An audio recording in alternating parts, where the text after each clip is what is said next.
We all know the timeline of events that occurred on September 11th, 2001. But on today's episode of View from the U, we're talking about what came after that day that changed life indefinitely.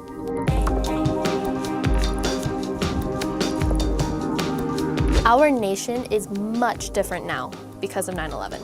Airport security strengthened, government policies came into effect, a war was started, and a population has become marginalized. 2 months after the attack, Congress federalized airport security by signing the Aviation and Transportation Security Act, which created the Transportation Security Administration, or TSA. I left my briefcase and computer over there.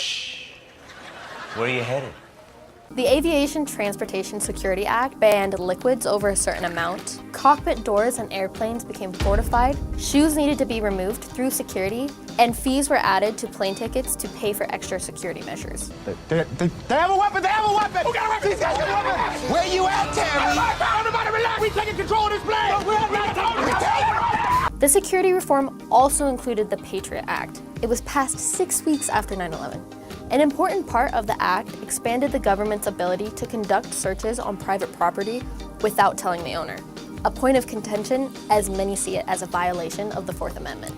The act also expanded the government's power in surveillance in 4 areas: record searches, secret searches of private property without notice, foreign intelligence searches, and trap and trace searches.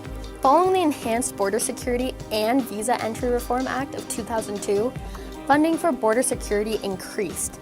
Along with it, the frequency of screening for entry into the U.S. for certain countries. You'll also need a valid passport from your country of origin. Not including Iraq, Iran, Syria, Libya, Somalia, Sudan, or Yemen, and maybe Australia, we'll see. 6 months after, the Department of Homeland Security was created to protect the country from man-made and natural disasters. Forms D9, W8, F12, and D9B.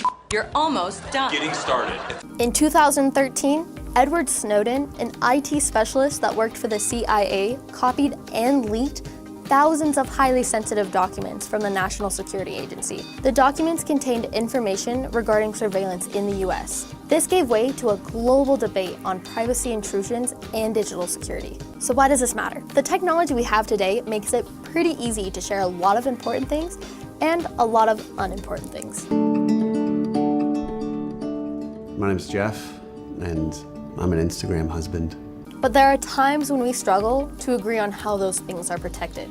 For example, in 2016, Saeed Farouk was convicted for committing a terrorist attack in San Bernardino. The FBI demanded that Apple give them the backdoor access into his phone.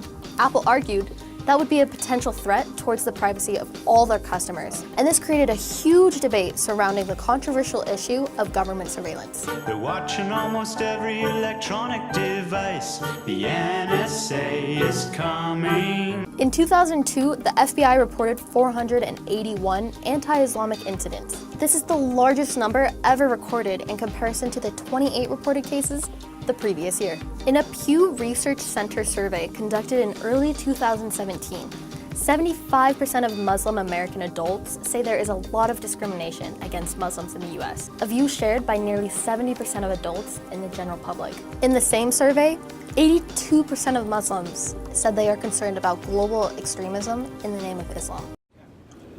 So, 9/11.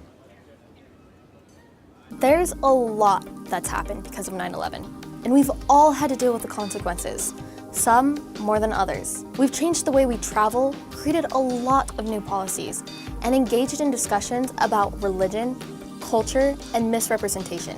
However, no matter who you are, it is important to know how it has affected us all as Americans.